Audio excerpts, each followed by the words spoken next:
Welcome friends to Breakfast in the Ruins, a Michael Moorcock flavoured podcast. On this show we're returning to the subject of Moorcock and music.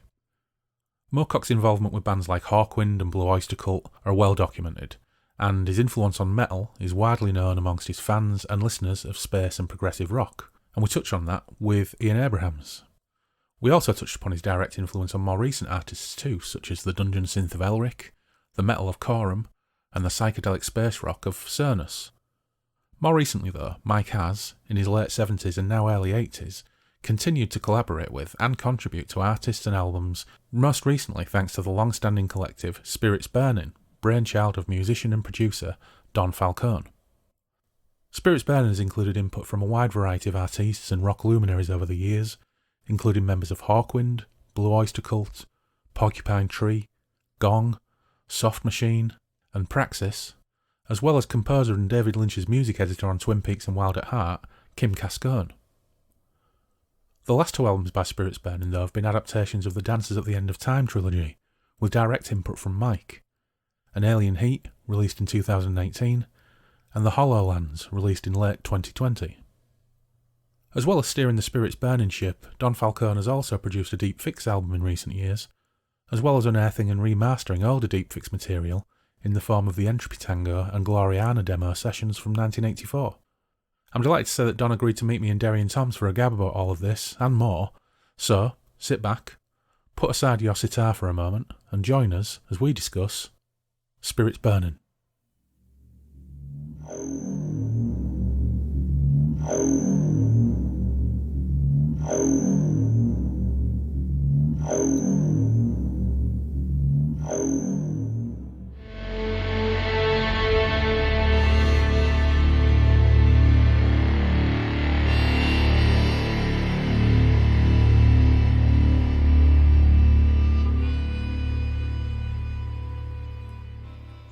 Okay, we're back in Derry and Toms, and I have with me Don. Welcome, Don, multi-instrumentalist, producer, the driving force behind the Spirits Burning collaborative band. Yeah, overall. Yeah. As well as numerous other projects and musical excursions. Thanks for joining me in virtual Derry and Toms. It's an absolute pleasure to have you.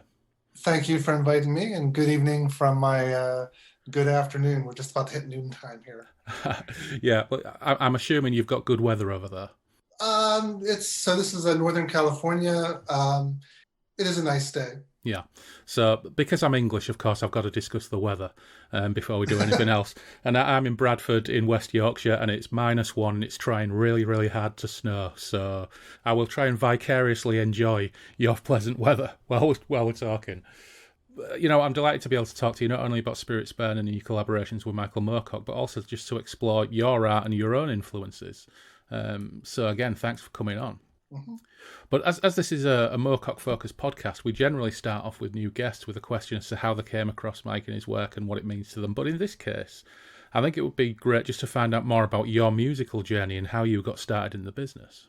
So I grew up in a family where everybody at some point learned how to play an instrument. I took piano lessons, wasn't very good at it. I think I actually took recorder lessons in grade school.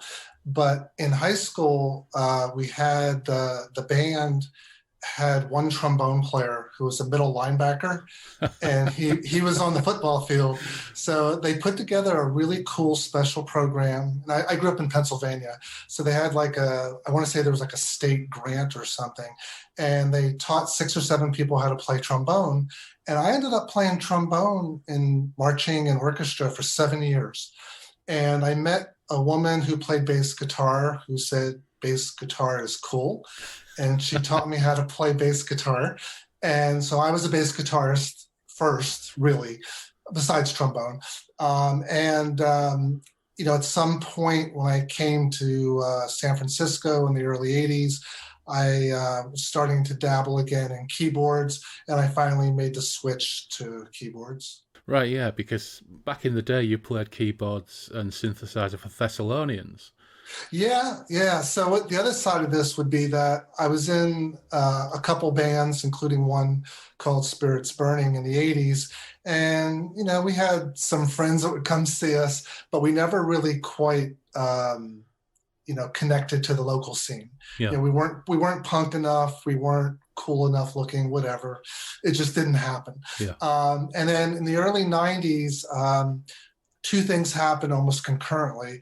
I was in the original version of Melting Euphoria, which was a space rock band. And actually, when I quit, they then got signed and even opened for Hawkman once. All right.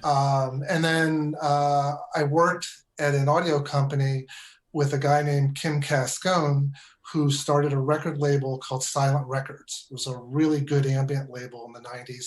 And Thessalonians was one of the bands. So I was on their albums. We played one live gig. And then we had there were three of us from Thessalonians, Kim, a guy named Paul Nyrink, who actually has a company that makes audio equipment named Nyrink. But Kim, Paul, and myself basically became Spice Barons. And we did a couple out. Yeah. That's a brilliant name. It is. Well, yeah. And we had a couple albums. One of them is probably confusing to people. It was called UFA, or Unidentified Floating Ambience.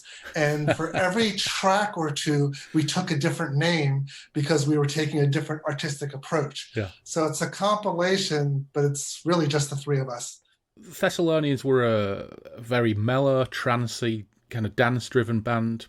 And funnily enough, I actually found it on Bandcamp earlier on, so I could give it a listen as well. That was the second album. Right. Yeah, the first album, I don't know if that's available anywhere, but the first album was a bit more experimental. Yeah. And it taught me a lot. So it was, there was it was ambient that had in it, pieces of industrial, pieces of ethnic music, because there's tabla. So it was a great experience. It really opened up my eyes, and it really did open the doors for me to be a semi-professional musician. Yeah, I mean, it's very trancey, dance-driven. Differs markedly from, I don't know. I suppose there always is a connection between things like space rock and trance and ambient and synthesizer music. But what took you on the journey from playing bass space rock to going out there in that that experimental journey into synthesizers? So I was always into instrumental music, and big fan of everything from Ennio Morricone's soundtracks. And then I bought all the early Tangerine Dream, Vangelis. I even bought I would buy all the Connective Dots. So I was a fan of Aphrodite's Child and the 666 album, with its Greek prog rock sound. Yeah. But I would, I was buying, like Adrian Wagner, and I'm trying to think, Bo Hansen.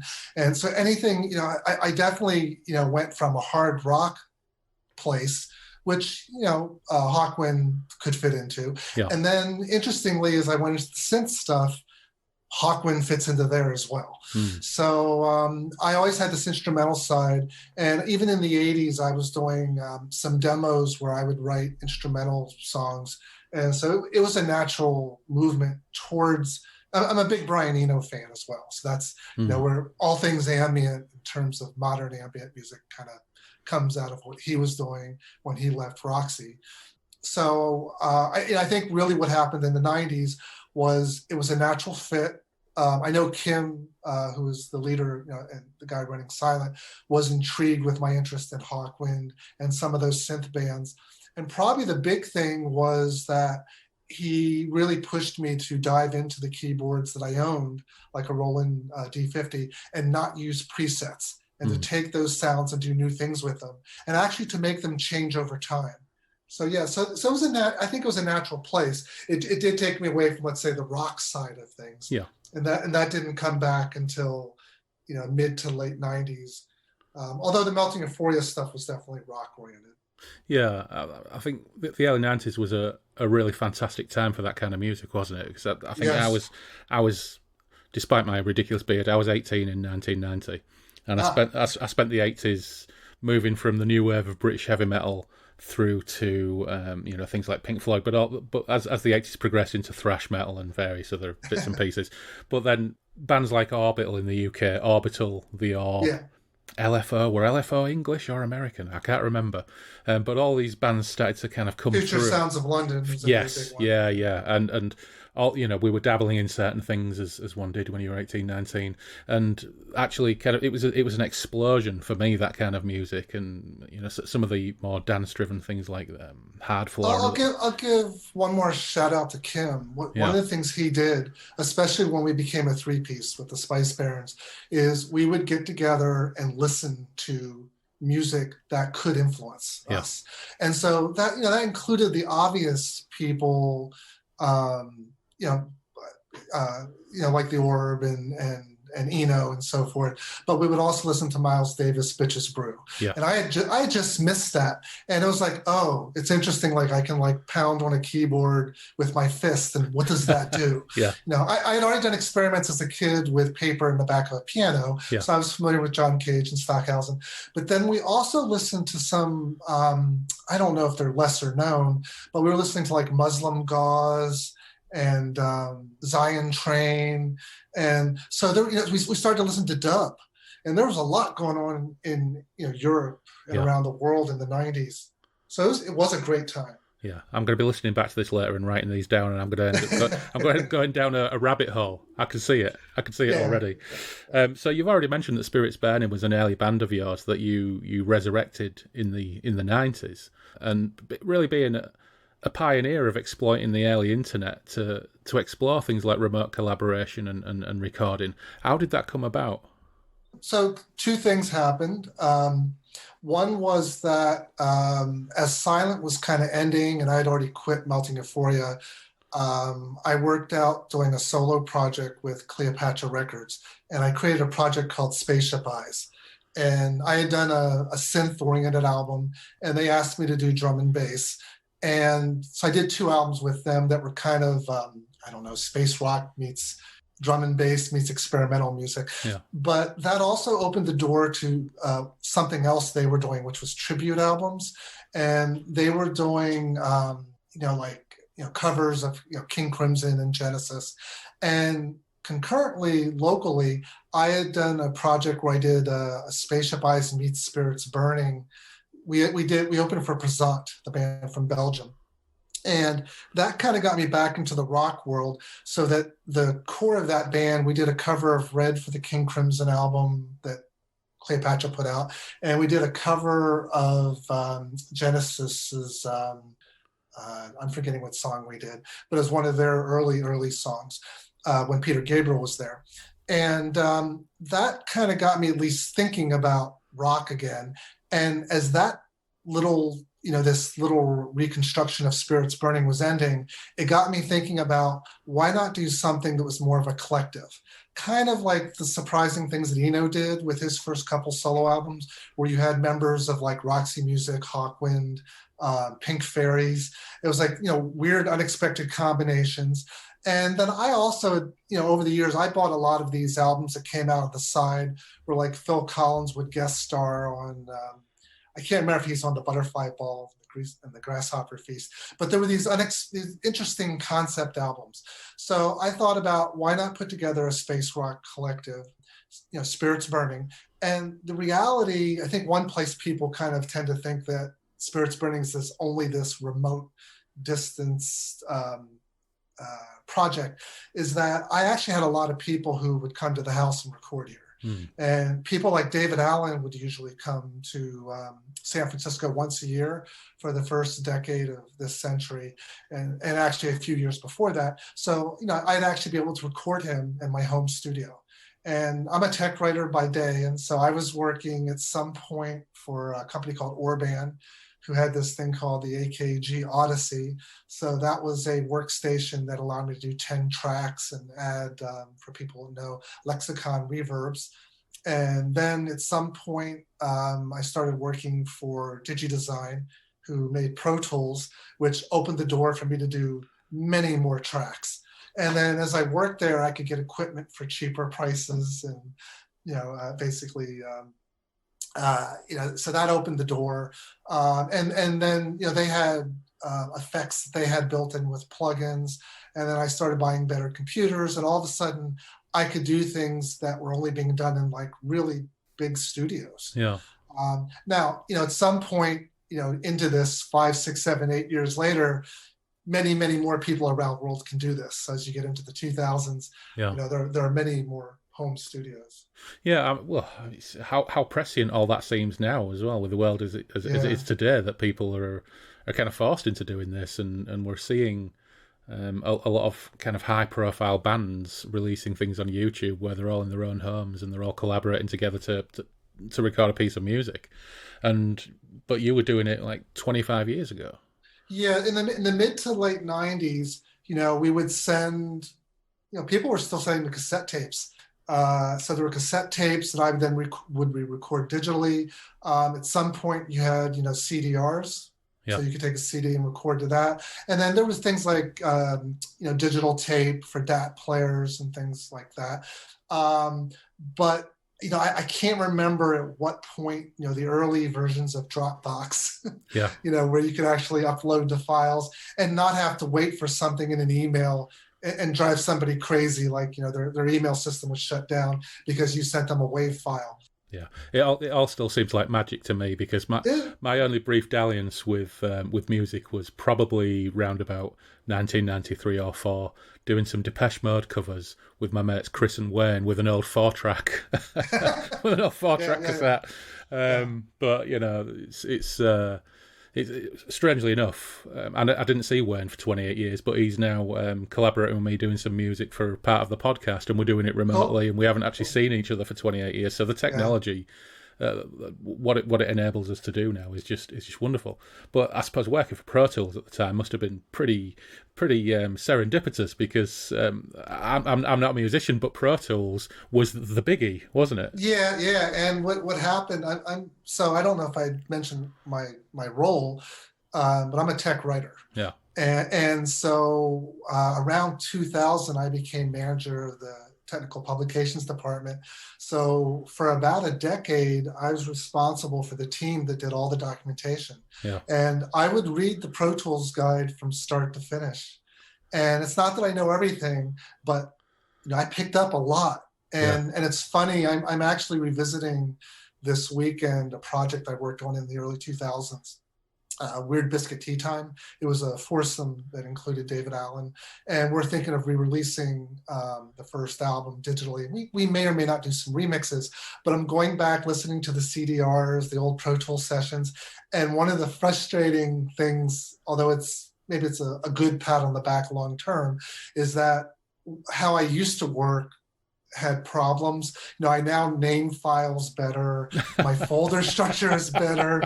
So it's funny how when I first started, you just did things. You threw things together, and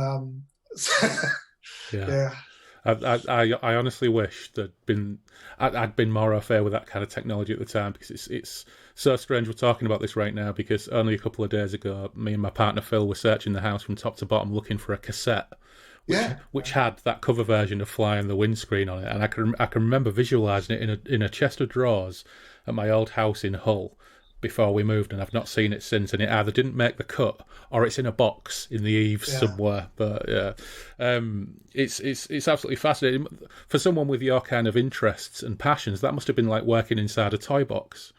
And I think, the other thing that happened was when I was in bands in the 80s and early 90s, I always had a sound person. So there was a really good friend of mine for the first 5-6 years, and he would do all the recordings. And then the sound person for the band for the last, like 86 or 87 to 91 is my wife. And we weren't a couple at that point. That happened afterwards. But at some point, with early Thessalonians, Kim and Paul and a guy named Larry Thrasher were more the engineers.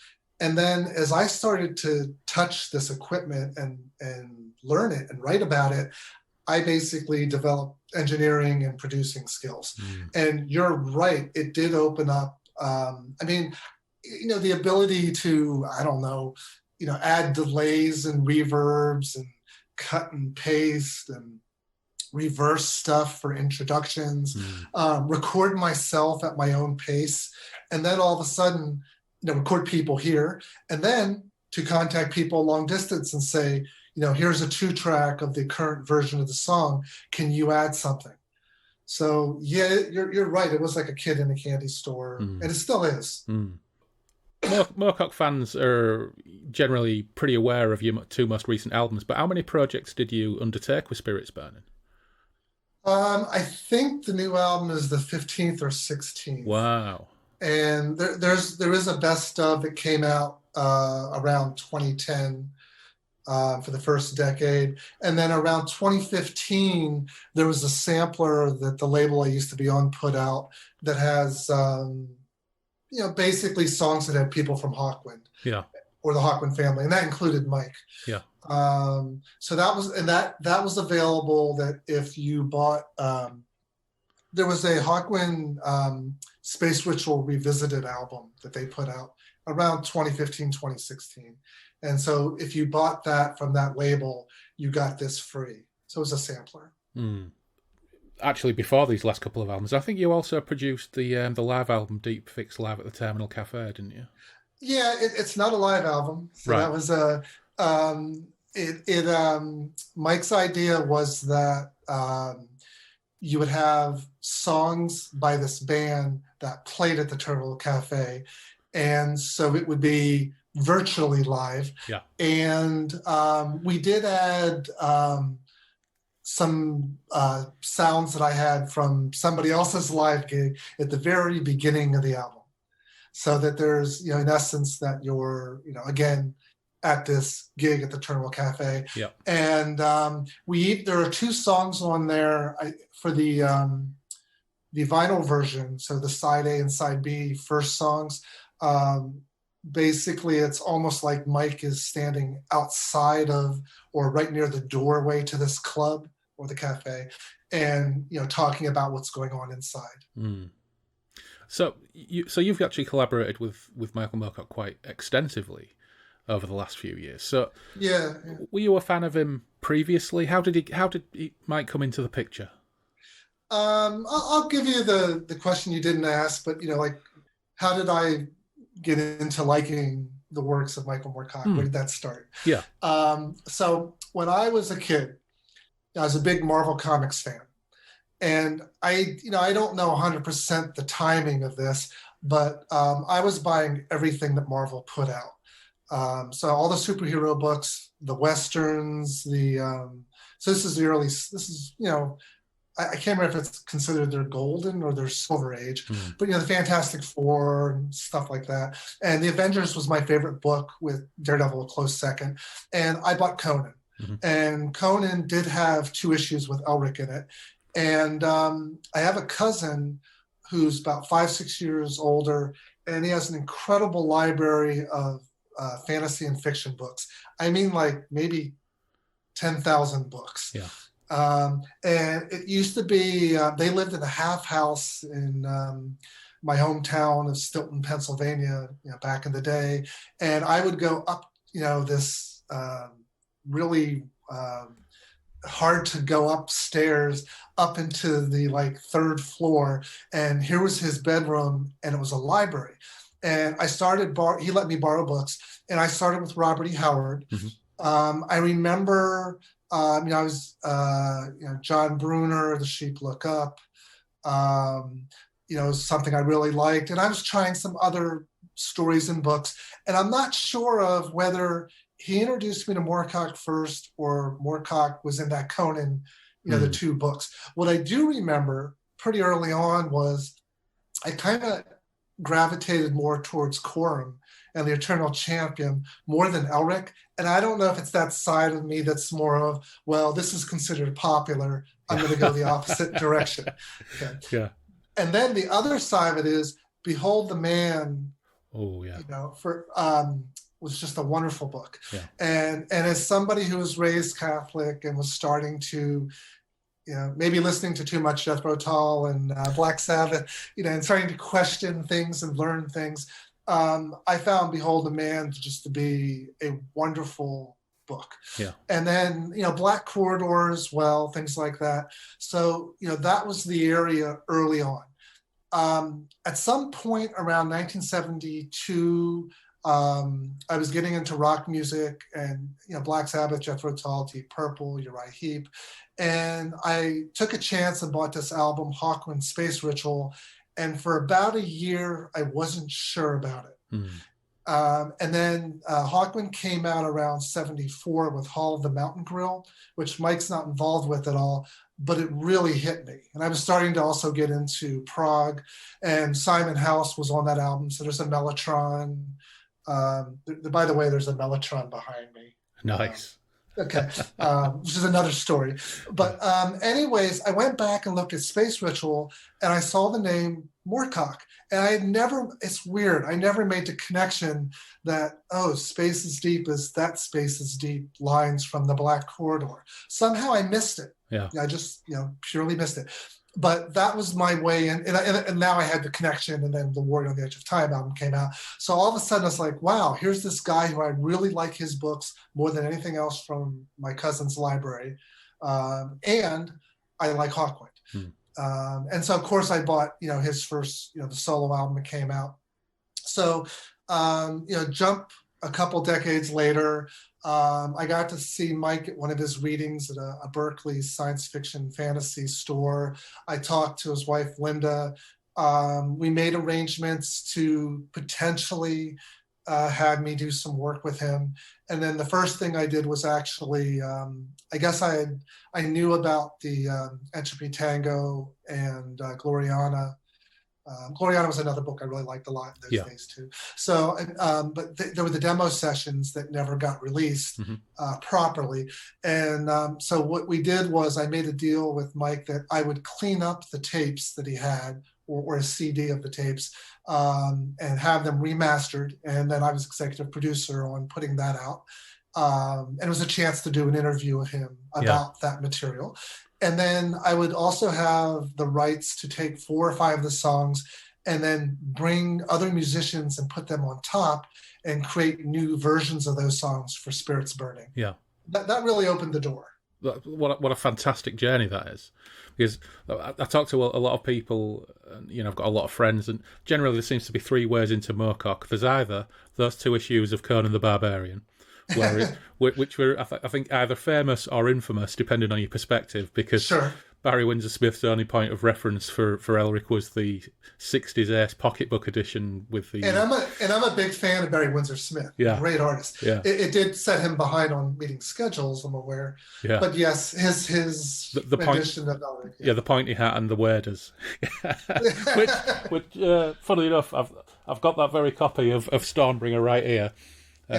Which this is the copy my granddad gave me in the early 80s. It's the late 60s Ace pocketbook. So this is the very, very first Michael Moorcock book I ever read.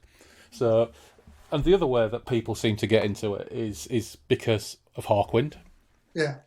Or people were given a book by the granddad or their uncle or something else, and they ended up going down that rabbit hole of finding out all of those connections between all of the different characters and all the different aspects of the champion.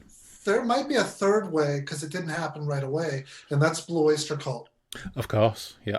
And funnily enough, I think I've said this before, it might be kind of blasphemous for some areas of space rock fans, but my favourite Moorcock co-written rock tune is Veteran of the Psychic Wars.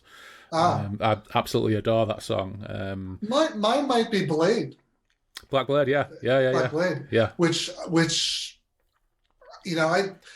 that's a great piece. Yeah. But yeah, I love Veteran of the Psychic Wars. In fact, at one point I wanted to use it as the opening tune for the podcast, but then I realised that there might be rights issues, so I kind of pulled back from that. But no, I think it's wonderful.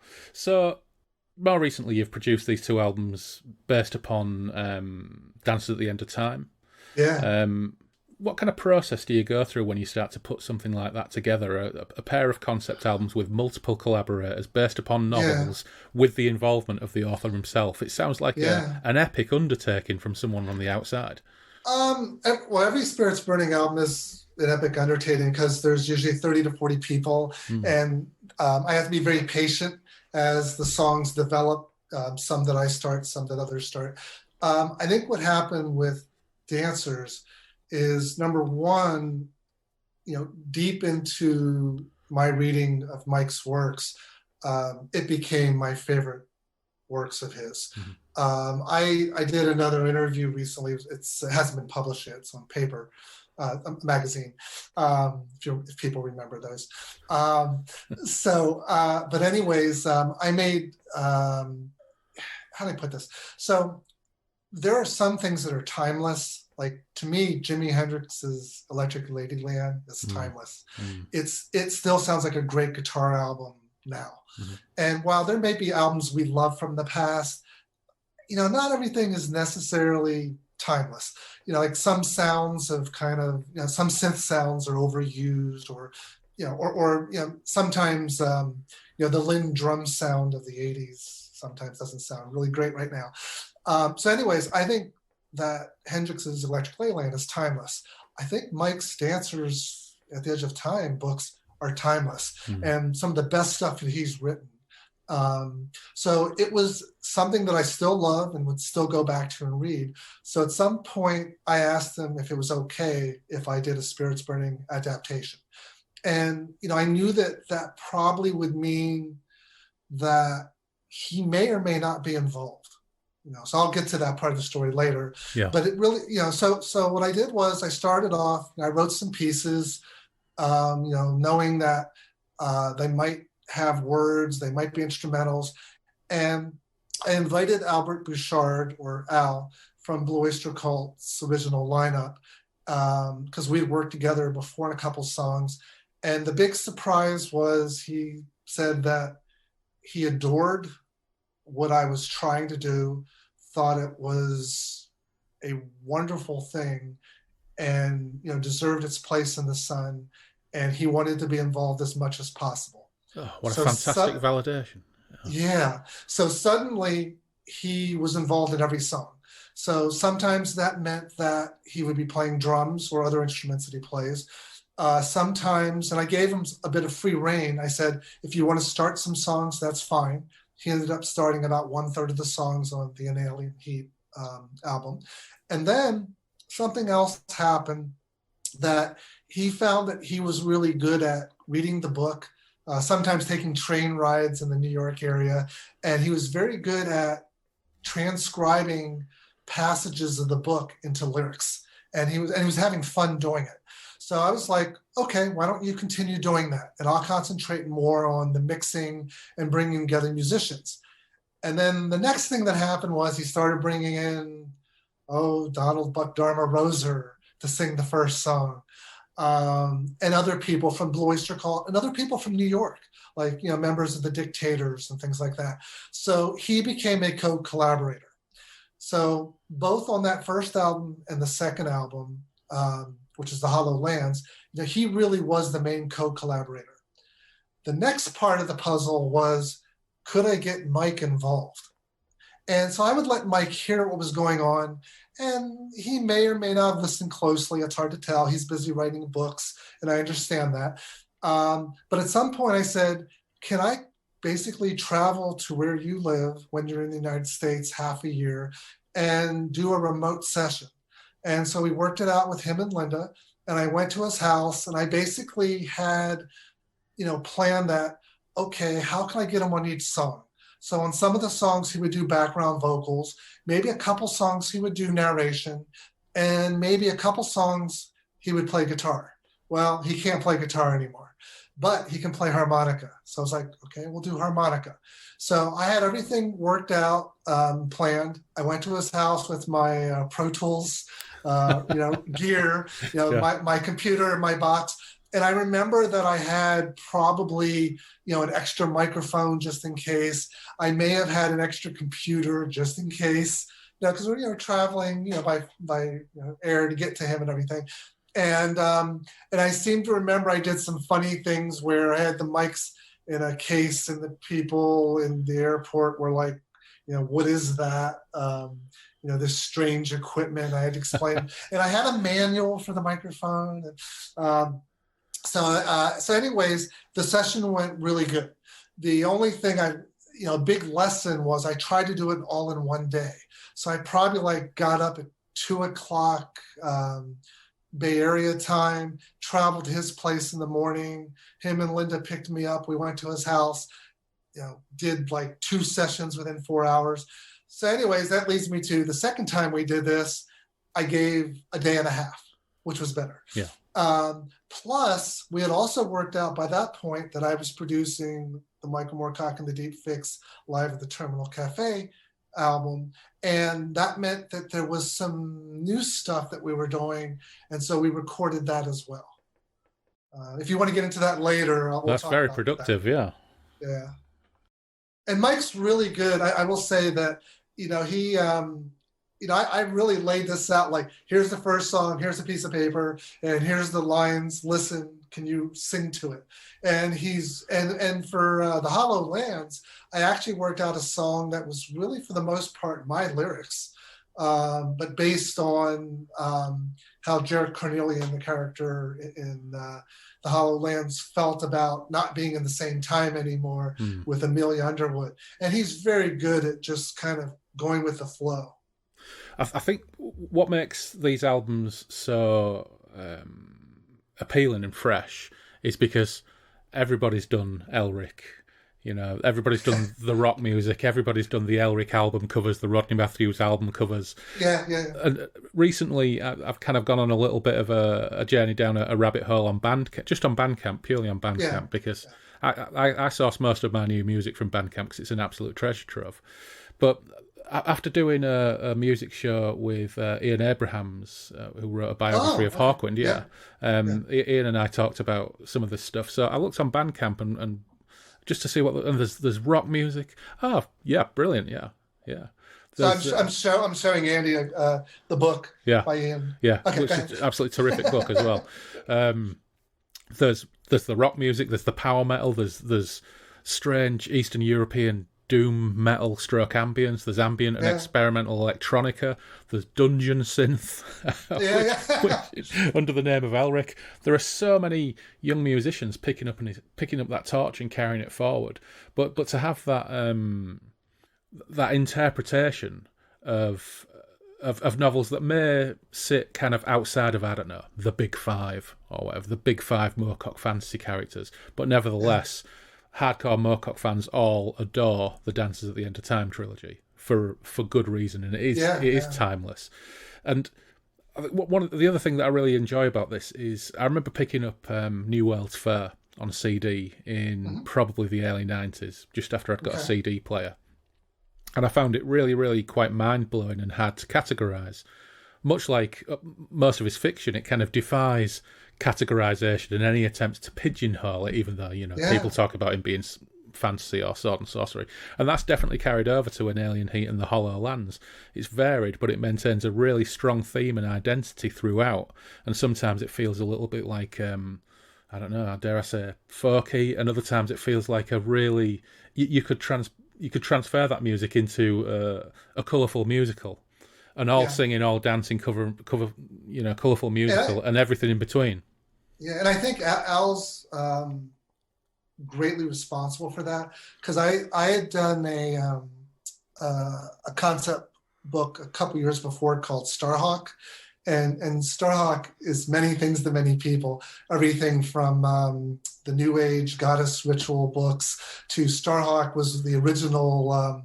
Before there was Star-Lord in Guardians of the Galaxy, there was Starhawk, who technically, I guess, would have been the Sylvester Stallone character. Right, okay. But anyways, there's a guy named Mac Maloney. That's a deep cut. Yeah, that is.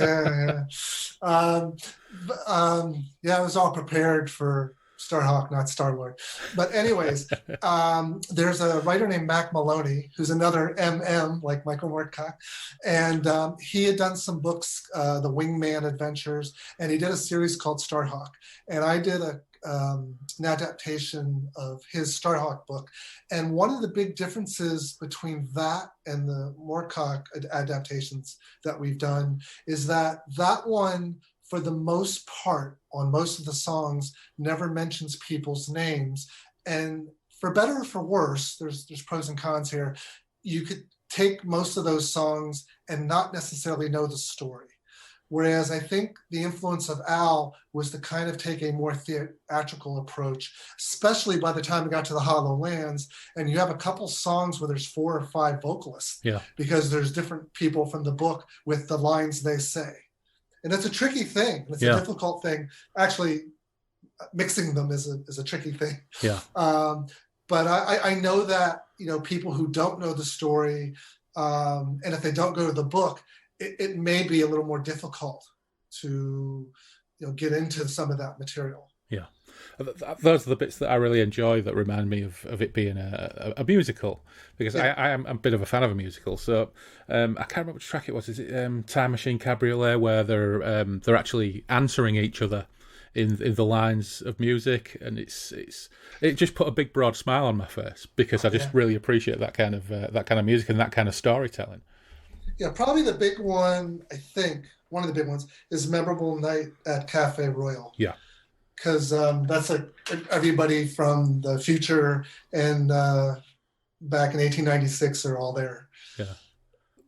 You're doing these Spirits Burning albums with Michael Moorcock, which is an adaptation of his music. But how did the Live at the Terminal Cafe come about, and how did that work process wise? Because I'm guessing Mike's input into that was much greater. Yeah, well, that fully. I mean, I'm also, for those who aren't seeing this and you're only hearing this, I'm cheating and looking at the CD to make sure I remember names. Because for real quickly, Spirits Burning has had over 250 people involved. Yeah. So it's it can be a bit of a matrix. But anyways, so Mike had for a while wanted to do a Cajun-inspired album. And he had put together a band with Martin Stone and some other people. I think they were all pretty much located in France, and Mike would spend half a year there. And I had made a quick attempt to say, here, I did some research on Cajun music, and here's some songs I started, and Mike and Martin between them decide not to go there. So they really, they basically worked out, I want to say 6 or 7 songs, I think. And, they had a band they put together, and I was always in the background that, I would sometimes post on, I want to say at that point, MySpace was still around. And I would say, here's some lyrics that Mike's working on for a proposed Cajun-inspired album. And Mike knew that I was interested in mixing it and producing it, whatever that might mean, because that can mean different things at different times. So a few years go by. They did a number of recording sessions in France. Mike wrote or co-wrote most of the songs. The ones that are co-written are with Martin. And at some point, they worked out these 6, 7 songs, and they really were ready to give them to me. I have no idea what Martin thought of my involvement, but he passed away. So Martin was no longer in the picture. Right. And I was still checking in with Mike that I'm interested. And, Mike knew what I did with Spirits Burning and was very happy with the, the cleanup and the mastering of, the demo sessions album. And he, at that point, he really had to put a lot of trust in me, and he took that leap. Then we had to, get the multi-tracks to me.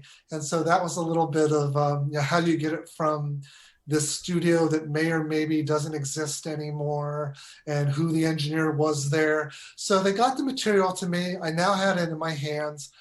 And, we talked about, I think I at that point put on my producer hat.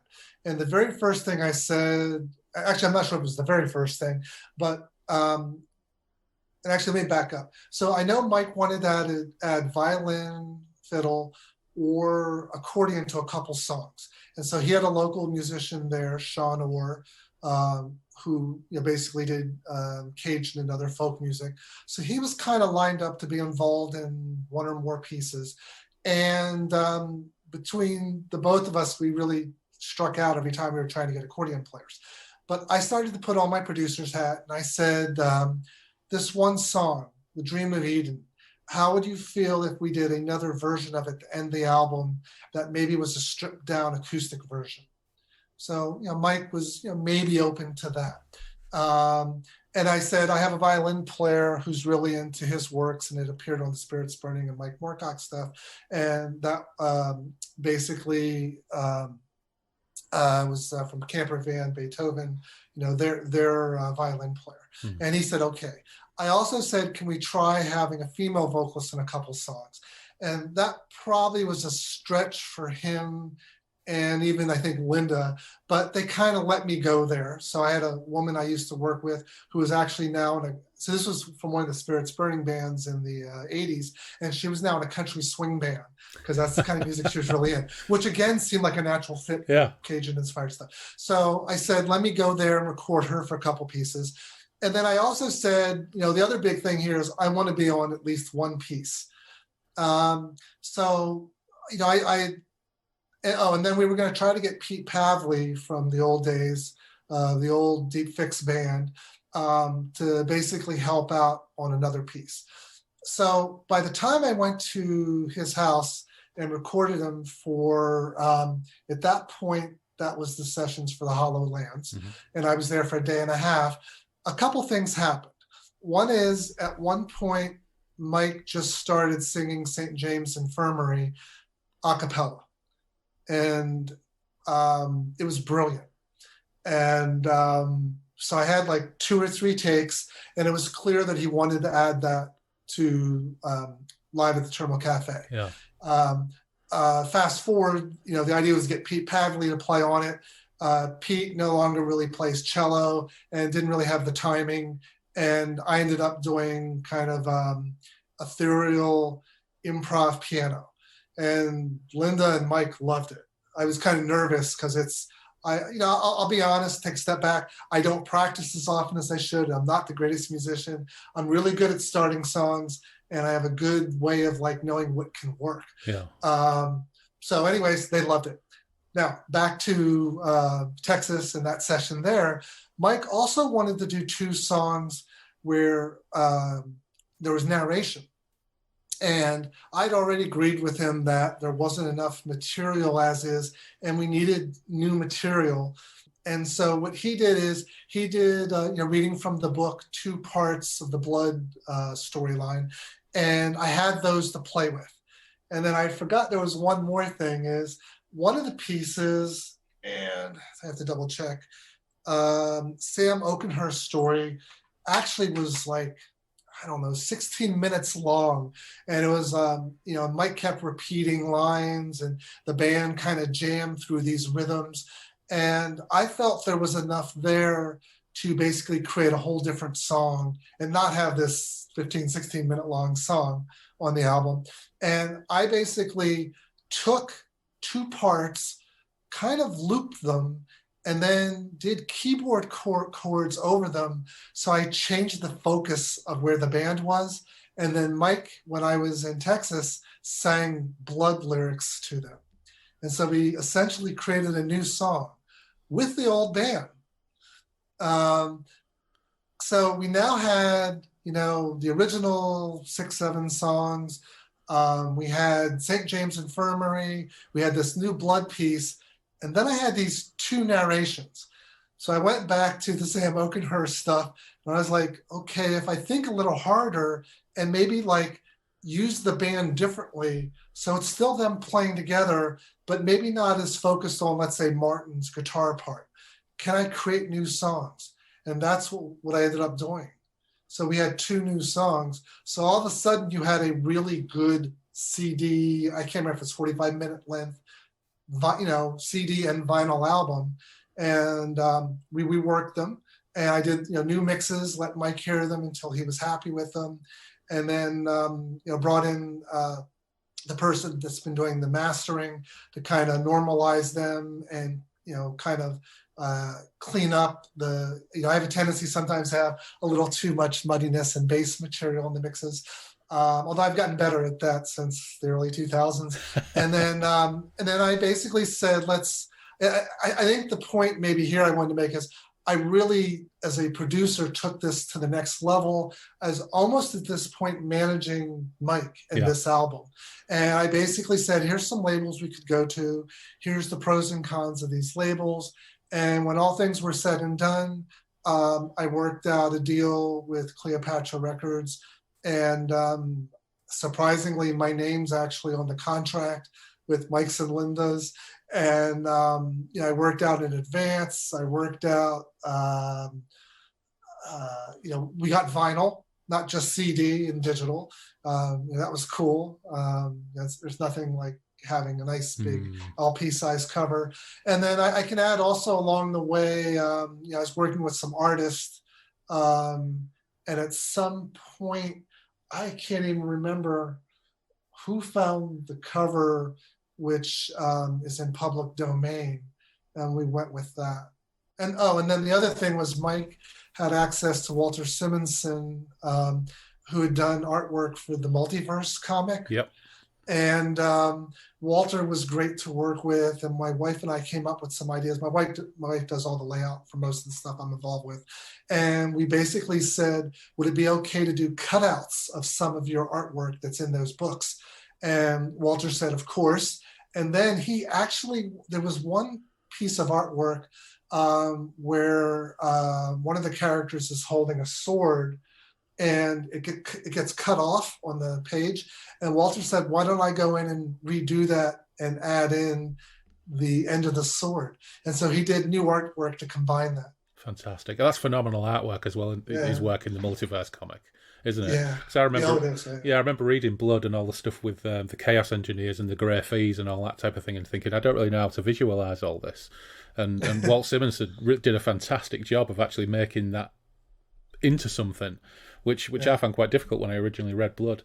On the subject of album covers, though, the cover to the HoloLens is absolutely phenomenal. And Keith Donald, and I saw his original sketches and the finished art, and it is absolutely magnificent. It's beautiful. So there's a story there, and it fits back to Texas again. So what happened was, when we were talking about covers for Live at the Terminal Cafe, I knew Keith was available, and he was a Moorcock fan, and I actually brought him in, and he did some designs. Unfortunately, Mike and Linda didn't like them and felt they didn't fit. And in retrospect, I kind of agree, because they had more of a Hawkwind cartoonish look.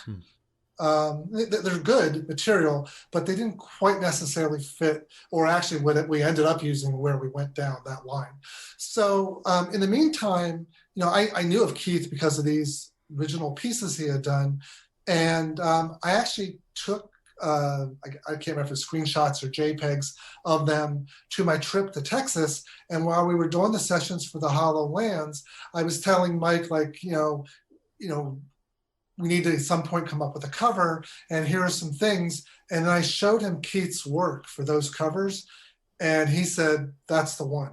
And especially for the cover, the picture of Jarek. And what was also nice was that the first album, In Alien Heat, had wonderful artwork, and it was basically focused on Amelia and her time traveling. And it was kind of nice to have the second one be Jarek. Yeah. At that point, once we had that, I could go back to Keith and say, hey, we're in, you're going to be on the cover and the inside artwork. And then the other thing that happened was kind of brilliant from Keith's side. I said, we actually have so many lyrics. We probably could use more artwork. And I said, there are some key and fun songs, like, when they're, the dancers are doing their thing, playing with ships. And, would you be up for doing artwork of the ships? There's some artwork at the end when Amelia and Jarek are kind of the beginning of time, if that is where they're at. And then I think the other one was Robot Nurse, that whole thing, because, again, these were like juicy songs with juicy lyrics that both Al and I really wanted to cover. And then having this really good artwork, it was additional to what Keith had done years before. Fantastic. So are we going to get the end of all songs? Of course. And where we are with that right now is I'm taking the same approach. So the initial approach is I write a little more than a third of the songs. Al writes or starts a third of the songs. And then there's a good friend of mine from an ambient industrial project called Grindlestone, guitarist named Doug Erickson, and he had started 2 to 3 songs on the first 2 albums. So where we actually are with that plan is Doug's 3 pieces that he started are in place, and I've already started to add other musicians, myself, Danny Miranda, who's the bass player of Blue Oyster Cult's working on them right now. He also worked with Queen and Paul Rogers. The connections here are incredible at times, mind-blowing. And then there's, I've started a little more than 1/3 of the songs, and Andy Dalby from Arthur Brown's Kingdom Come, the late Steve York recently passed away, a bass player who played with everyone from Marianne Faithfull to Graham Bond, who, if you don't know who Graham Bond is, everybody out there should go check Graham Bond. Mid to late 60s keyboard player who influenced, where Arthur Brown's Fire keyboardist Vincent Crane, and even John Lord from Deep Purple. He influenced them quite a bit. Right. Some great stuff. But anyways, Al may not be available to start as many songs this time. He actually is working on the second Reimaginos. So that's taken the old Blue Oyster Cult Imaginos stories. He's also has projects with his brother, the Bouchard brothers. He has Blue Coupe with one of the original Alice Cooper members. And then he actually recently joined the new current version of the Dictators. Right. So Al's quite busy, but he is going to be doing the lyrics. So he is taking that assignment again and helping out there. And he's also a great sounding board on keeping me honest on where we go with things. I hope that he does play, he's already on 2 songs, I believe, playing drums, but I hope that he is, as a musician, on it. And then I'm probably going to end up starting more songs than the first 2 albums. But yes, we're definitely there, deep in it. I should add something else. So as a tech writer by day, I read a lot and edit a lot. And it is hard for me and I read a lot of newspaper and sports articles. I'm a big sports fan. So it is hard for me to read a lot of fiction. For the last 5 years, I've been reading the Dancers trilogy over and over and over and over. And I just finished, for the second time in the last year, rereading the 3rd book and charting it out and understanding it and thinking about it. And then it's interesting to see where Al and I differ. So for, some places you're trying to shortcut it. It'll be interesting to see if we can do the 3rd book in 1 album, by the way, because there's 28 chapters, I believe. But Al did a better job in his review of it in terms of remembering is it the Temporal Guild or the Guild of Temporal Time? I forget but Guild of Temporal Adventurers or something. Yeah, so I kind of skipped over them except for the first couple chapters, and he did a better job of remembering them. So he probably will influence the lyrics. And we won't forget them. Yeah. I honestly can't wait to read Dancers again. When I kicked off this podcast, we thought, right, we're going to revisit Moorcock books that we read in our youth. So, with a couple of exceptions, I'm rereading them sometimes for the first time in 25 years. And just like reading it the first time. Yeah, and I haven't read Dancers at the End of Time since the early 90s, probably. I mean, quite apart from the fact of remembering the books and thinking they're brilliant, my chief kind of circumstantial memory is at the time I remember my mum's a big reader, and she said, "What are you reading?" I said, "Mum, I'm reading this absolutely fantastic Moorcock book called An Alien Heat," and I lent her it. And she never said anything about it, and it wasn't until about 6 months later when I was discussing it with a friend, and I thought that was possibly the worst possible book I could recommend to my mother. Yeah, but I'm really looking forward to reading them again, and we will get to them eventually. Did she by any chance ever look at them and read them? Oh yeah, she read it. Yeah, because by the 3rd book, the love story really kicks in. Yeah, and there's a lot of dealing with family and relationship issues that gets beyond I mean, it's just, virtue and Yeah. so forth is intertwined between all three books. And Yeah, my mum's a big reader, and I'm sure I probably worried about that as an 18, 19-year-old a lot more than I needed to, because she'd actually read Moorcock herself in the 70s. Okay. Because my granddad's books used to make their way around, my uncles and my dad and everything else. It was the 80s by the time I started to get my dirty mitts on them as a 13, 14-year-old. Yeah, but yeah, I can't wait to read them. We've just concluded the Knight of the Swords, so we've just finished our first look at Coram. But having a day job can be a real pain in the ass, because I'd love to be doing nothing but the grand Moorcock reread. When I get done with this, I'll probably, let's see, I have it on the other side of the room. Hold on, the War Amongst the Angels. Yeah. Because I haven't read that in full, and Blood is part of that. And I also know, I believe the Blood part is Linda's favorite books by Mike. So I kind of want to go back and read that. And then there is a side of me that would love to go back, to the Eternal Champion and the Coram stuff. We'll see. Yeah. It's like I said, it is hard because of the day job. Yeah, we've been working our way through them, and we've done The Eternal Champion, the novel. We've done Elric of Melniboné. We've done Jewel in the Skull. Just about finished the final programme, and we just finished The Knight of the Swords. And it's fantastic rereading them again and just kind of looking at them with an older eye. It's been really good. And actually, funnily enough, reading The Eternal Champion again with an older eye, I had a completely different take on it to what I did, back at the time. A completely different take. But this is the joy of reading, isn't it? Yeah, and Mike's writing has changed. It's developed a lot. Yeah. He's, I'm not sure if it's the best way to describe it, but he's a much deeper, heavier writer. And I'd also say, I'm not sure. So all of the beauty of the phrasing, which is in the Dancer series, and Al just loves rediscovering it and kind of almost bring it back to my vantage point, like, oh wow, I don't even know if I saw that, but I don't know if all of that is in those earlier books. And I know that a lot of the early stuff Mike would write, in a couple days or a week. And I'll give you a real quick story. In my teens, I briefly worked in the summers at a Federal Army Reserve Center in the Harrisburg area.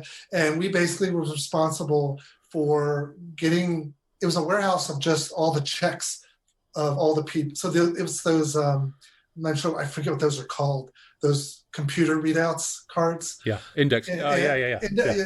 Yeah. So anyways, we were responsible to do two things: get them when people requested them and put them back. And when people request them, we would take the whole boxes out, and that would mean we would sometimes have these conveyor belts of putting them back in. So where this leads to Michael Moorcock is that I was one of two or three teens and worked with my uncles and a bunch of other people there.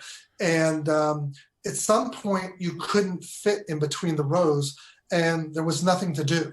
So about, I don't know, to be honest, 3 to 4 hours of an 8-hour a day, I had nothing to do.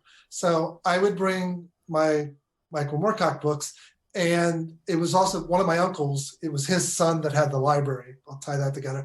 And so I would read a Michael Moorcock paperback, like a book, like almost like every 2 days. Yeah. And it was a great time. Yeah. It took you as long to read them, almost as long as it took him to write them. Yeah. Yes. But it's funny you talk about the difference in style and his changes in style. Yeah. Sometimes on Twitter, someone will pop up and say, "What order should I read the Elric books in?" And it's like, oh, that's a mind-blowing question. For me, the obvious answer is, I would always have said that you read him the order that you found him in second-hand bookshops when you were 14. I guess. Sure. Yeah, but these days people want to kind of read it in some kind of chronological order.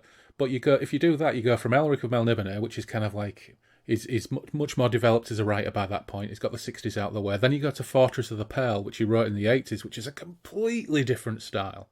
Yeah. And actually I found quite heavy going. Then you go to Sailor on the Seas of Fate, which is stories he wrote in the 60s. So tonally and writing style-wise, it's all over the place. Even though narrative chronology, it makes sense.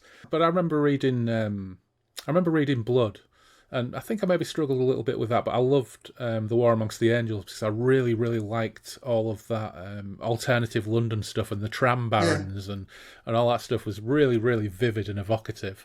But yeah, I completely forgot what point I was trying to make there. But yeah, that kind of the different writing, that's the point I was going to make. The different writing styles and sort of the heavier, more weighty stuff that is, in some of his later novels, like Mother London, for example, and things like that. What really surprised me, going back and reading The Eternal Champion, which is the 1967 or 68 version, because there was a short story version in about 1960, is that it seems to be written with more drive and intent, say, for example, than, I don't know, The Dreaming City or The Singing Citadel or something like that. Mm-hmm. But it's definitely 60s Moorcock. But the themes and the impact of it are massive. And I don't think I really got it when I was 15 when I read it. But reading it now was actually, in some ways, quite mind-blowing because of the themes that he's dealing with. And yeah, really, really impressive. So even though his writing style is very much his late 60s writing style, nevertheless, the themes and what he's talking about, just like with the final programme, are really massive and really weighty. Yeah, it's brilliant. You alluded to it earlier when we were talking about music and fiction, that there's a lot of variety here. I probably said this years ago in many quotes, but I'll give you a quick story. I came to San Francisco for their creative writing program and got a master's in English or creative writing. And one of my early teachers, who became my advisor, was a woman named Frances Mays. And I don't know if you know, she did the Under Tuscany books and the movie. Okay. So anyways, her poetry is not, it's not out there. It's relatively conservative.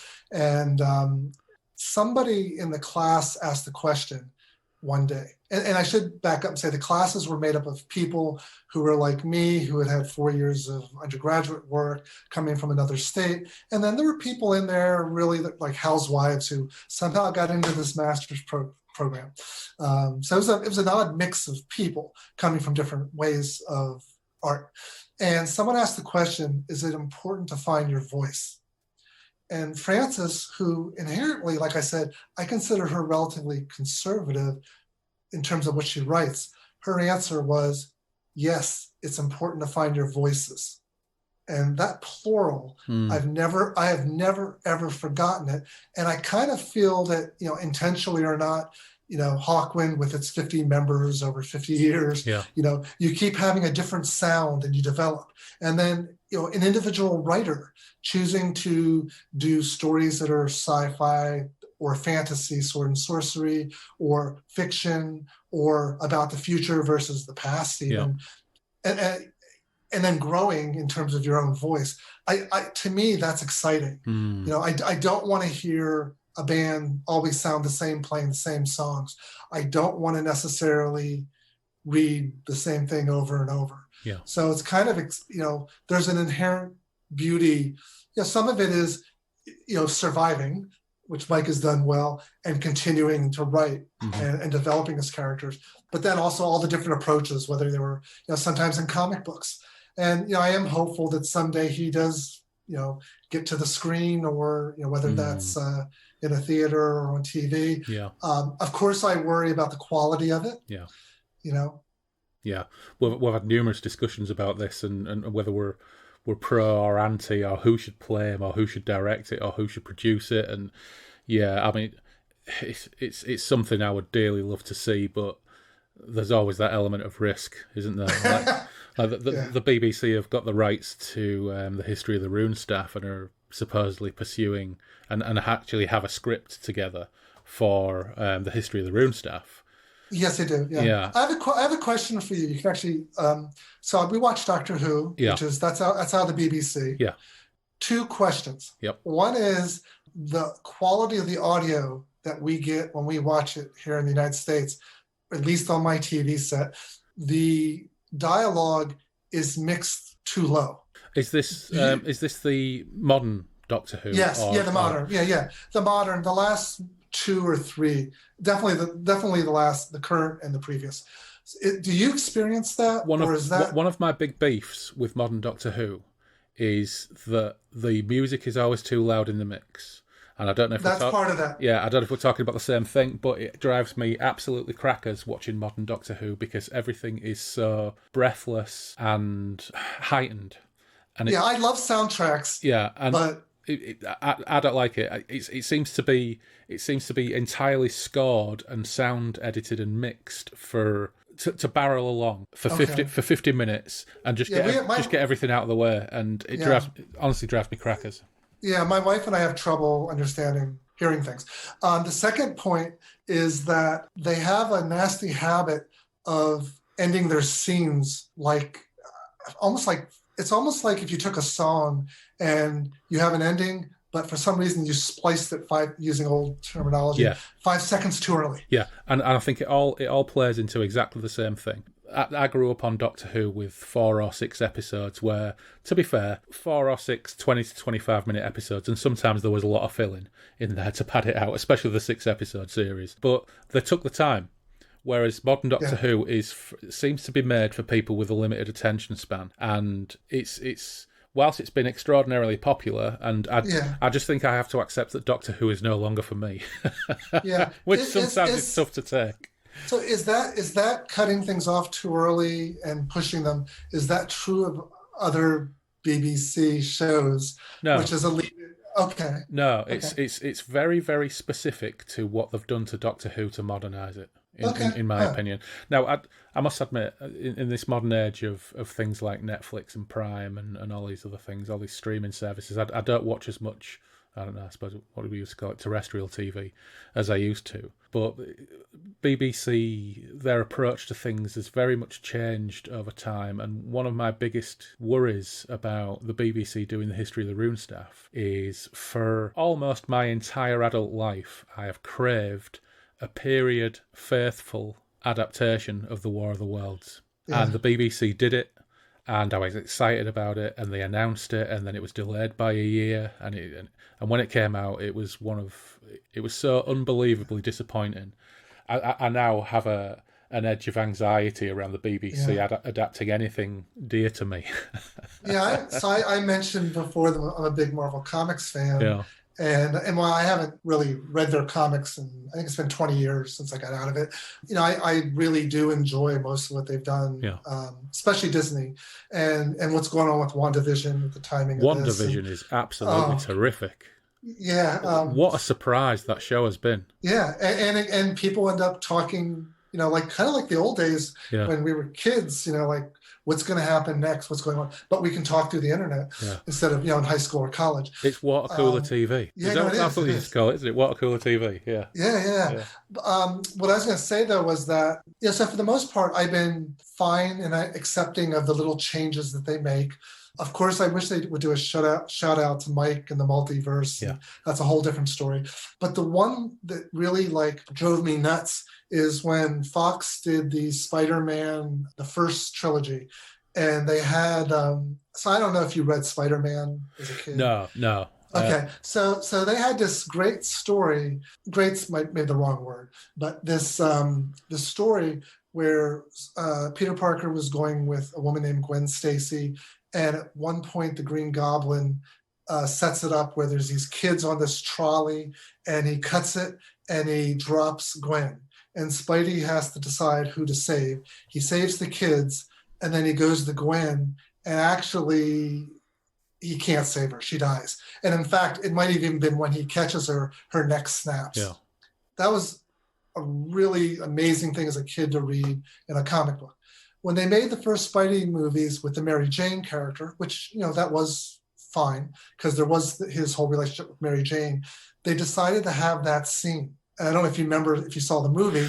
I did see them, but I think in my mind's eye, I'm getting mixed up now between the Andrew Garfield one, because this is the Tobey Maguire ones. Yeah, but they kill Gwen Stacy in the Andrew Garfield film, don't they? They may or may not. I can't remember. Yeah. But they did bring Gwen into that story. Yeah. But the one with Tobey Maguire, the Green Goblin does the same thing. Yeah. Except it's Mary Jane instead of Gwen. Yeah. And basically, Spidey saves the kids, and then he saves his girlfriend. Yeah. Why did they even bring that in there? Yeah, I honestly So that don't drove know. me nuts, and obviously I can't get it out of my system, and I'm telling you about it. Yeah, well, one thing I would say is that and people who listen to this podcast on a regular basis will know that on a couple of occasions I've mentioned Dane DeHaan, and I believe Dane DeHaan plays the Green Goblin in some way. He plays, Okay.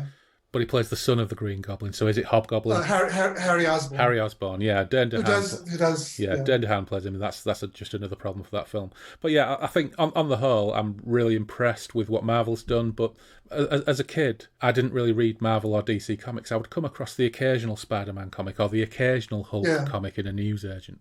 But I did read comics, but I read 2000 AD. So 2000 AD was my comic drug up until probably the mid to late 80s. So, Judge Dredd, and again, another one of my big beefs, I suppose, is that the first Judge Dredd film was terrible. The second one was absolutely amazing, but nobody went to see it, so we never got a sequel. But, we've never had any other 2000 AD character adapted in any way like that. Did you read the Frank Miller's Sin City stuff? I did, yeah, but only because I lived with a guy who was collecting them, and I'm pretty sure I'd read A Dame to Kill For before the film came out. But yeah, I'd read those, and I'd also read Frank Miller's Dark Knight Returns as a collected omnibus, and I've got Frank Miller's Daredevil years down here in a Marvel hardback. Right, and those were prior to the Dark Knight. Yeah, and Daredevil. There's just things with Daredevil is one of my favorite characters. They even way before the Frank Miller stuff, they did some wonderful, fun stuff. Yeah, so I have read Marvel and DC, but mostly through collections. In more recent years. I never read them as a kid. But some fairly good news is that we might actually get a Rogue Trooper movie, courtesy of Duncan Jones. That's apparently in production at the moment, so that's quite exciting. But yeah, I think if the BBC do History of the Room stuff, I will watch it through my fingers. Is CB Strike? It might have a different name in England. Is that through BBC? J.K. Rowling under a different name. It's the detective series. Oh, I don't know. I would have to ask Phil, my partner. She'll know those kind of things. Yeah, they're enjoyable. Right. They're detective, but I think that's out of the BBC, and those are done nicely. Obviously, it's not sword and sorcery. Yeah. And there's no aliens. It is a detective series. Yeah. But those are done really nice. And no problems with the dialogue, and no problems with the cuts. And, I should throw one more thing. So the CB Strike stuff. So it turns out J.K. Rowling is a big fan of Blue Oyster Cult. Really? Yes. And one of her books for this CB Strike series is called Career of Evil. No way. And it gets better. And I can tie it to this show. Every chapter has a song title or line from a song by Blue Oyster Cult. And that means that there's some lines from Mike. Unbelievable. Yes. So you should check out the book, and the series then did have a couple episodes or a season. Their seasons are only like 2 or 3 episodes, but they did adapt the Career of Evil. Wow, that's crazy. Well, 6 degrees of separation or whatever we call it. Yeah. It's a blast. It's a blast. That's amazing. So one other thing I was going to ask you about, actually, is you've mentioned your professor when you went to university. Oh, Francis. Yeah, but you've done poetry yourself, haven't you? Yeah.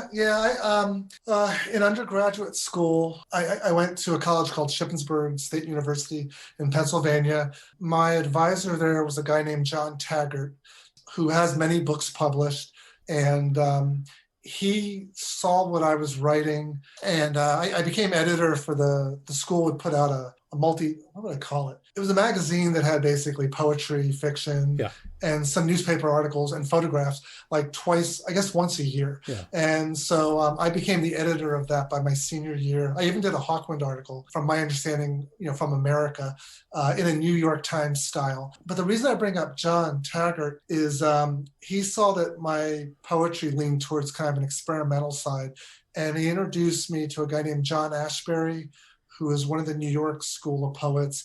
And one of the things that Ashbery would do is kind of break your expectations at the end of a line or two. And, some of it feels like stream of consciousness writing, but there's an aspect of that. And so I was doing a lot of experimental writing. And then by the time I got to California and was in the master's program, I would do, some sound poetry where, and this is, I don't know if it's funny or brilliant, but because of listening and my enjoyment of British music and British accents, I would write poems where I would knock off the consonant. And so I would have, and even the first or second Spirits Burning album had some of this. So I would have things like the ass, mass ass of oof, oof, roof, oof, folds as ong, song, ong, under the ench, bench, ench. Could it be love?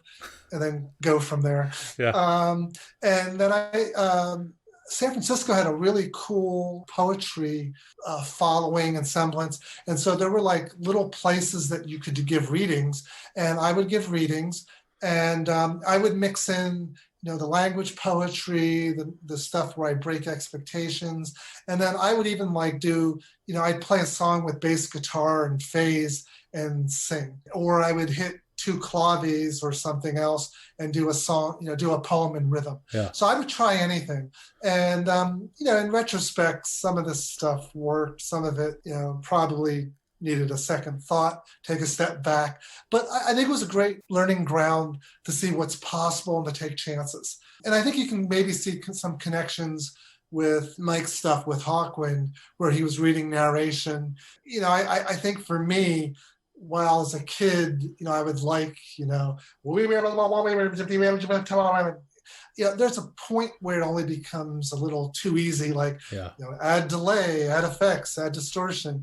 That, okay, that's great. But, there was a point in the 90s and early 2000s where every space rock band that was influenced by Hawkman was doing that.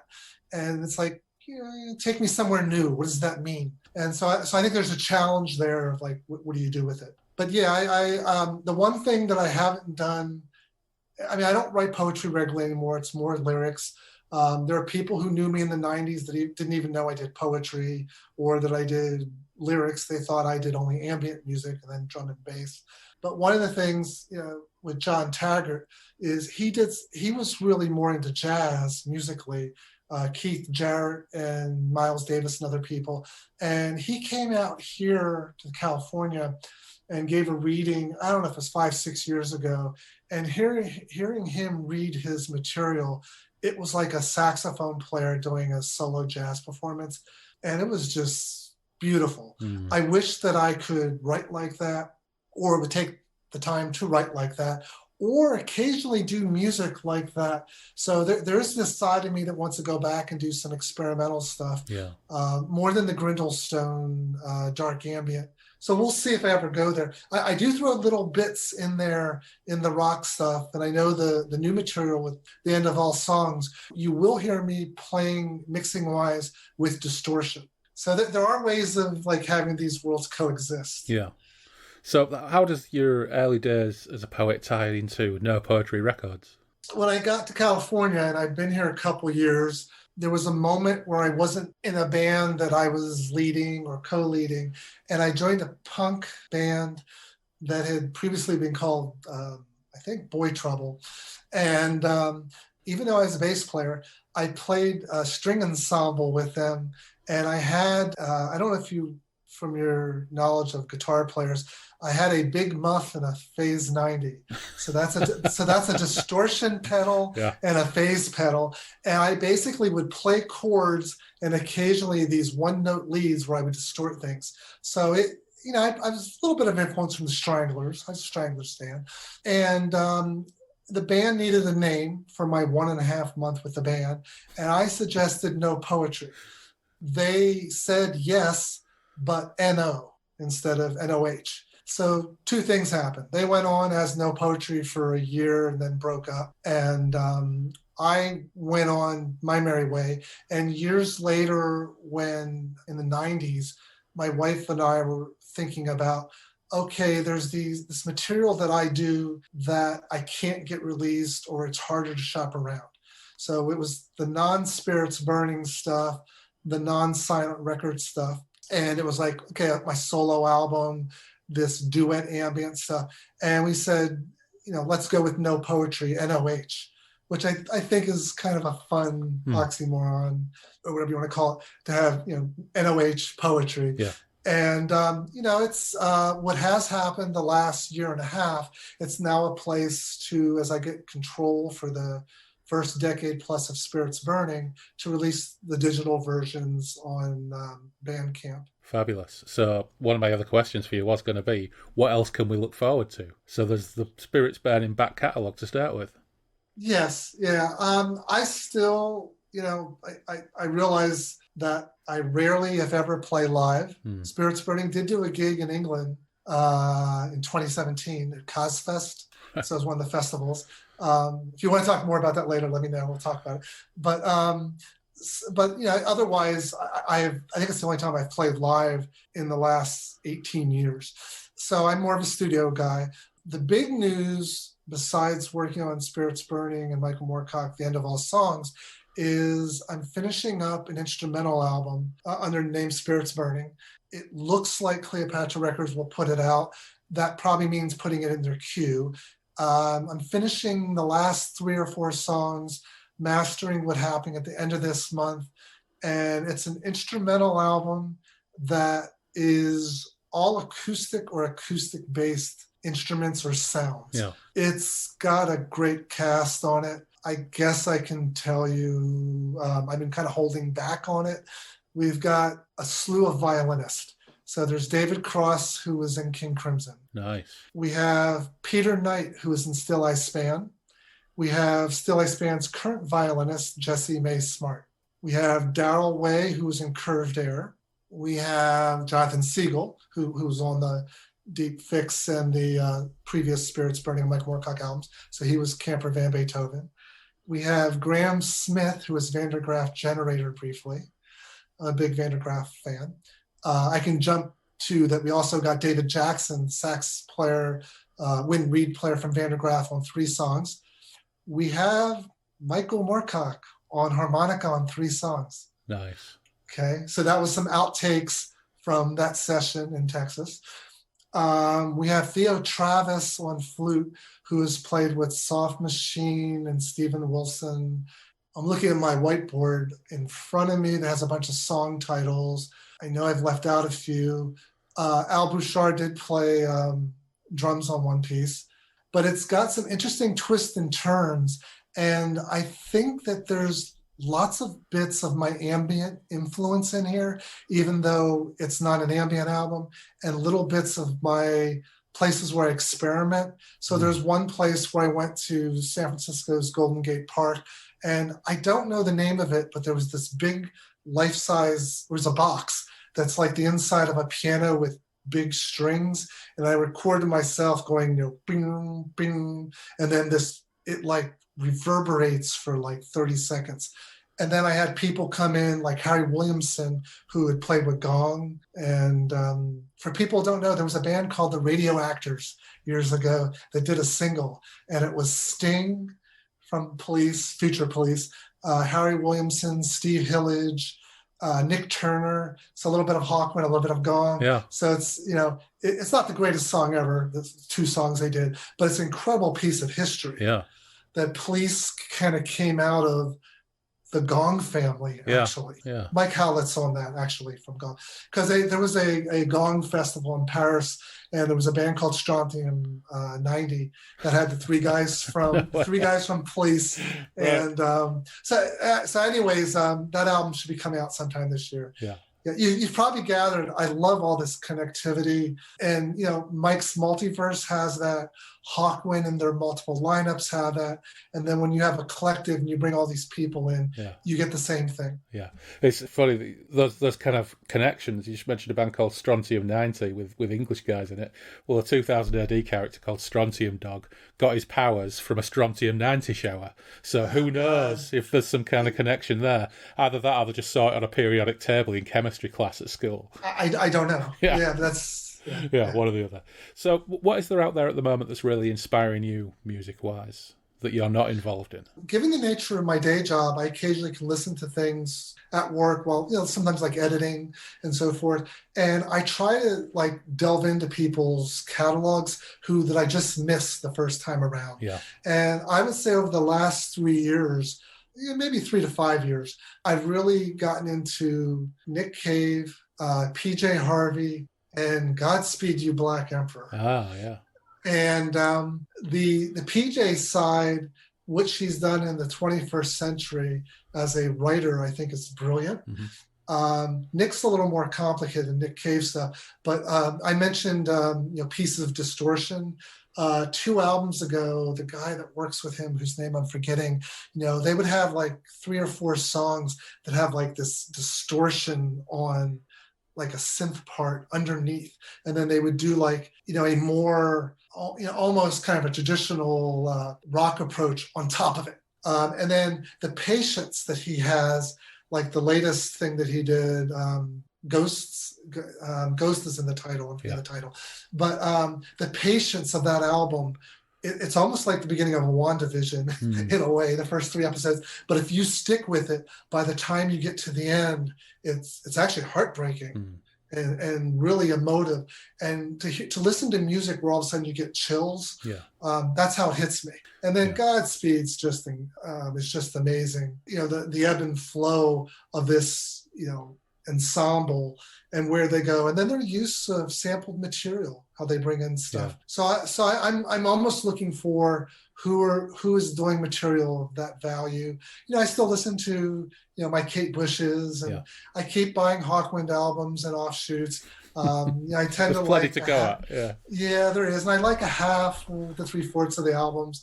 I sometimes get frustrated where it feels like it's not a band album, because I think that's when they're at their best, when everybody's involved and more people involved in more of the songs than not. Yeah. Well, you know what?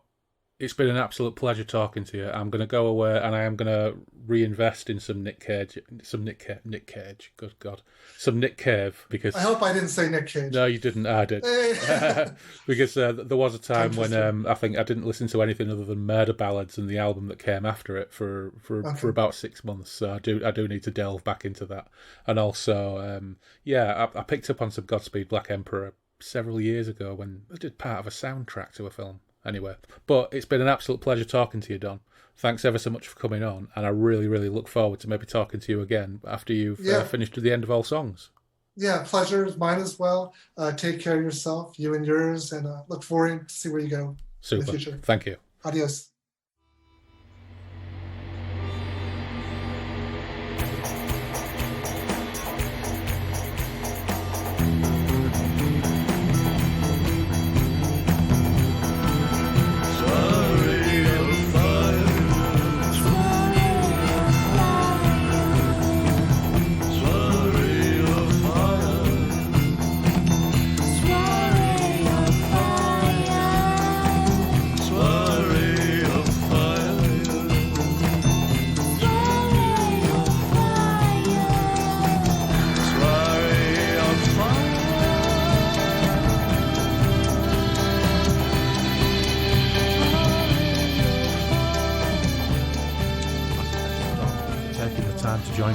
Toms, and I can't wait to hear the end of all songs. I'm really looking forward to it.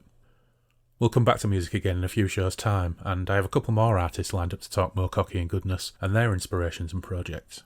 In fact, we've been playing around with a few things in terms of what's coming next, and I'm unusually quite ahead of the game in some ways, in terms of having things fairly well mapped out for the next couple of months. Quite excitingly though, at the time of recording this, I'm a couple of days out from running an online game of Stormbringer.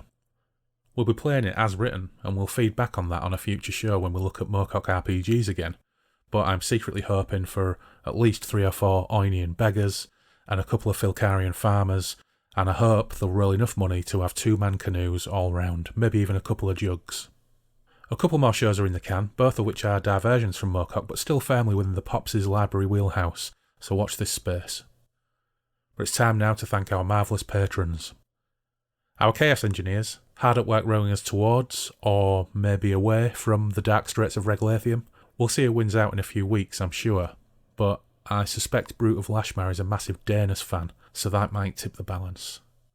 But But anyway, thanks to Andrew Ciclunus, Nelbert, Robbo, Andrew Van Ness, David Vashman, aka Cernus, John Lays, John Timothy Watt, Jim Kirkland, Simon Perrins, Mal Pertwee, Benjamin Fletcher, and Fred Quiche. And thanks to our crafty jugaderos, throwing dice on the deck with a blind steersman, hopefully not taking too much advantage of him, but they are Randall Gatlin, Taylor, Craig, Greavesy, Loz, Tom Murphy, Alex Harris, Andrew Clark, Open Sussex, Ian Stead, Matthew Broom, and all new patron Stephen Round. Welcome aboard, pard.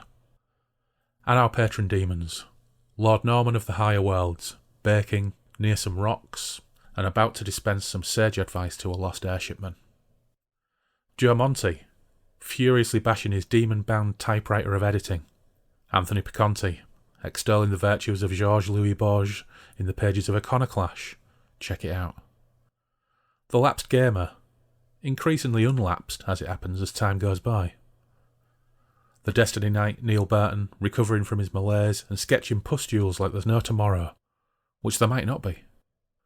Bob Macmillan, disgorger of news, a miraculous receiver of post, thought long lost to the swirling eddies of my own stupidity. To Dread Mortmain, basking in the glowing warmth of Amos.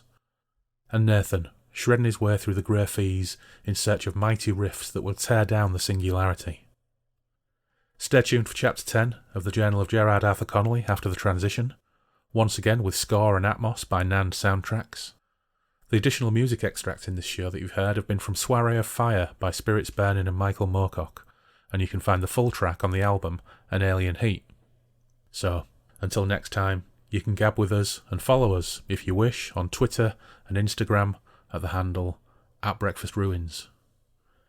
You can email the show at breakfastruins@outlook.com. The blog is breakfastintheruins.com, and we have our Patreon page too, and that even has a few patron exclusives. So take care, stay safe, and I'll see you again soon on the Moonbeam Roads.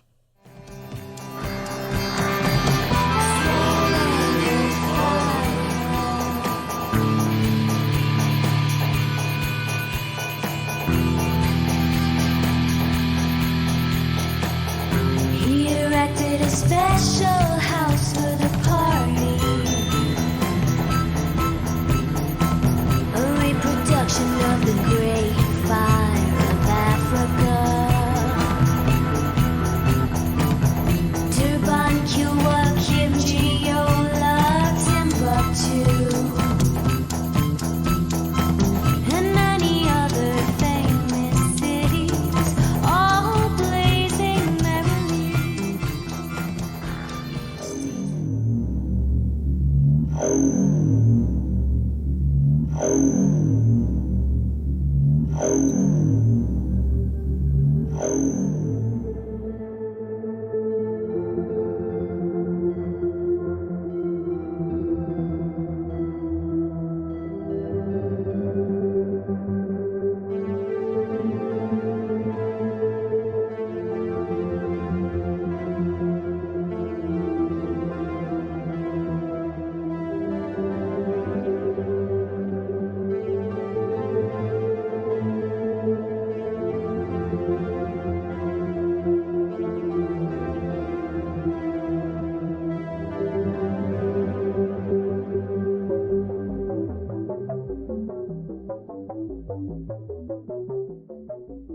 The Journal of Gerard Arthur Connolly, Chapter 10. The Child. As I gathered my wits and my clothes, the crying ebbed and flowed, pitching up and down between woeful despair and abject terror. Dressed, although not buttoned up exactly, I felt my way from the small cubicle out into the main area and cast around for some kind of weapon. After a minute or so, I landed upon what felt like a metal rod or tube, curved in places, with a fitting midway down it. A handlebar, I realised with a pang of initial disappointment, but its weight in my hand was reassuring. The crying of the child increased in intensity, and it appeared to be littered with words in a language I couldn't understand. My predicament came back to me in detail as my brain awoke more fully.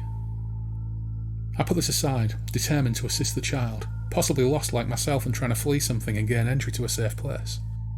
My eyes were now well adjusted to the dark, and I was able to discern a line of undarkness, that I judged to be at the base of the metal doors that in the past had allowed rail traffic into the warehouse. I made for it and felt for something that would allow the doors to open. My fingers probed and found a large, rusted lever, and I put my weight to it. With a reluctant and rather disgusted creak, the lever shifted and a clunk announced the unlocking of the gates. I heaved at my side of it and it gave way. Outside, the heavy air was once again aflame, albeit green, with the luminous thorax bugs and alive with their greasy fat filter-sweet buzzing. The child, now hoarsely howling in distress, had moved further around the outside of the walls. Renewing my grip on the handlebar, I climbed 5 steps and began to track my way around the platform above the exterior buffer stop. My skin prickled with fear. What could make a child cry so? It was deeply unnerving, and as I approached the corner, I realised I was moving closer to the river. Between the bugs and the moonlight penetrating the mist, visibility was reasonably good given the circumstances. And closing in on the now muted sobbing, I scanned the reeds around the wharf and craned for some sign of the child. The sobs turned to low, wet, guttural chuckling, and I realised I'd been had. The disgusting beast from the mire was a coward. It had continued to track me, awaiting its moment, then using sounds of a child's distress as a lure. How it had learned this trick, and how to so accurately imitate a terrified child, briefly crossed my mind as I set to a defensive posture. But I dismissed it as too horrible to contemplate. It heaved itself around the frame of the old crane and came at me, babbling triumphantly in the strange language I'd heard earlier, and I could not know if it was real or just the imitation of a beast. Again, my moderate athleticism, buoyed and refreshed by what must have been a good 10 hours sleep, allowed me to strike first. The handlebar was long, and of a type children in my world would have called cow horns. I struck downwards towards the thing's face in the manner of a two-handed axe blow, making good contact. But once again the creature's face slid over and left across the bulk, and the bar impacted upon tough oily skin akin to that of a massive seal or other blubber-protected animal. A limb struck outwards, but my previous experience had prepared me and I dodged aside, the timbers of the walkway leading to the wharf and crane platform creaking beneath me, but holding. We settled, the creature and I, into a quick rhythm of blow and counterblow that lasted 3 or 4 swings. Whilst I didn't seem to be doing any real damage with the handlebar, it seemed to fear it, and constantly shifted its facial features across its undulating body. The rhythm didn't last though, and with a cry of childlike frustration, it launched itself towards me, bodily, determined to crush, or smother me, or both. I dodged backwards once more, but this time the timbers had had enough of me and they gave beneath my left boot, trapping it around the ankle. 300 pounds of oily flesh threw me down and covered me with a suffocating weight. I felt my ankle snap as I fell back first to the platform, my scream muffled by the bodily caress of my adversary, which was now screaming in triumph. I felt a rib crack. My back began to take on splinters as I was dragged bodily over the timbers. I realised, as I gagged and heaved unsuccessfully to take breath, that it was dragging me towards the mire, there to do with me as it wished. My ankle still trapped, it was a white-hot spear of agony as my leg was dragged around, worsening the already acute angle that had destroyed it and threatening to tear it off altogether. Bile erupted into my mouth and I began to drown on it. The triumphant tones of the creature suddenly changed to sounds of dismay and babbling of half-words in that indeterminable language. The dragging ceased and the pressure on my ruined ankle eased, although the pain did not. The weight on my face lifted and I sucked in a breath before coughing the fiery bile from my acid-burned throat and windpipe. The bulk lifted now from my entire upper half, and above me a whirling fire like a great Catherine wheel on the bonfire nights of my youth forced the swamp beast backwards towards the crane. The whirling fire struck it with a great impact and it screamed in panic, gibbering now and moving further back, releasing my legs. The whirling fire, now appearing to be some sort of spiked brazier on a great chain, continued to strike home. The thing had now adopted a posture of supplication, and the muddled words came more rapidly but still broken. Stop. And once or twice I thought I could hear English words in amongst the babbling. Stop. Please. Forgive. Free of the thing now, I determined to address my ankle, but first the warrior wielding the brutal weapon stepped over me, glancing down briefly to make eye contact from beneath a determined brow. "Move," she said. Would that it were so simple. She was wearing heavy robes of a deep russet red and was bound all about with belts and straps and pouches. Her head was unadorned by any type of headdress, or even hair for that matter, but was moderately decorated with a combination of scars and what seemed in that dim light to be rather rudimentary tattoos. Agog at both her presence and my own good fortune that she happened upon me when she did, I stared as she beat the thing down until it eventually became unable to shift its face away from danger or beg for its life, and she grunted repeatedly in sync with the final blows that drove the pathetic but terrifying life from it. She stood now, panting for a few moments. Then the flames within the heavy spiked ball at the end of the chain died and fizzled out with a soft hiss. She said a few words I couldn't make out and made some gestures with her free hand before wrapping the chain about herself and tucking the weapon behind her so it would not move unbidden. She turned to me and stared. Her failure to blink unnerved me. She stooped by the splintered planks, patted her pouches, and handed me a rolled wad of paper. Bite on this. I passed out a few seconds later. I came around back on the cot inside the warehouse. Now it was illuminated with a hanging lantern that was burning an oil of some type that seemed of a kind with that in the pastries. I'd come across some cultures in the insurgencies that still burned whale oil, and the smell was similar. As I was thinking this over, and in particular whether it would have any impact on me eating more of that pastry, and my conclusion was that it wouldn't, the woman came into the small room with some containers that she set upon the floor by the cot. She pulled up a small stool and seated herself by the now healthily crackling stove that had a battered copper kettle atop it. "You ate my pastries," she said. I'm sorry, I was very hungry." She thought this over and pushed one of the containers towards me with her foot, nodding at it. I reached over and pulled off the lid to poke around inside as she continued. "You don't fit here." "That's not the first time I've been told that," I replied, suddenly reflecting on the conflict with my arch-enemy in flight school, Reginald Cornhenge, DFC Posthumous. Who's laughing now, Cornhenge? I thought quickly, and risked a brief smirk before the pain took over again. I glanced down at my leg. It was in a splint and bound in a heavy wrapping soaked with something or other. The pain remained, but it was significantly dulled. "Where are you from?" she asked. "Cromer." I continued to root around in the container looking for something useful or edible, but I didn't really fit in there either. It was obvious from her unmoved face that she didn't know of Cromer, but then why would she? I'd spent most of my life trying to forget it. Being in such an unusual position with a woman put me in mind of Commander Moore, a dashing officer that had served on the Victoria Imperatrix before being reassigned. Rumour had it he'd slept with the captain's daughter, 25 years his junior, at an officer's ball. "Connolly. Lieutenant Gerard Arthur Connolly," I said, and proffered my hand, suddenly realising in these peculiar circumstances that it perhaps came out as a bit of a mouthful. Ignoring my hand, she considered my name for a moment, then responded. "I am Sister Celebrant Brainer, beloved of the magisterial prelate of the Capitular Weltanschauung of Samanon, Lady of the Winged Fire." In the back of my mind, Commander Moore said archly, "But of course you are." My mouth opened and then closed again. I had nothing.